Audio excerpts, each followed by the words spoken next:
ലോകത്തിന്റെ മുന്നിൽ എറിഞ്ഞുകൊടുത്തൊരു സംഗതിയുണ്ട്. അദ്ദേഹം പറഞ്ഞത് മഹാരാഷ്ട്രയിലെ നിയമസഭാ തെരഞ്ഞെടുപ്പിൽ ആ തെരഞ്ഞെടുപ്പിനകത്ത് വെറും 3 മാസം കൊണ്ട് എങ്ങനെയാണ് 50 ലക്ഷത്തിൽ പരം വരുന്ന വോട്ട് അവിടെ പുതുതായി ചേർത്തത് എന്നറിയണമെന്ന് ബഹുമാനായ ശ്രീ രാഹുൽ ഗാന്ധി പറയുന്നു.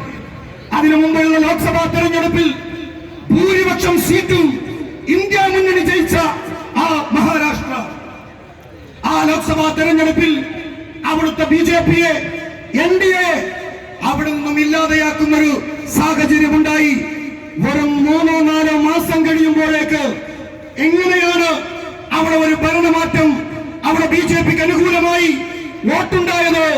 ഒരു സംശയമില്ല, ഇന്ത്യയുടെ ജനാധിപത്യത്തിൽ ഏറ്റവും പ്രധാനപ്പെട്ട തെരഞ്ഞെടുപ്പ് കമ്മീഷന് പോലും ഇവരുടെ പോക്കറ്റിൽ ഒരു പാവയാക്കി ഇരിക്കുകയാണ്.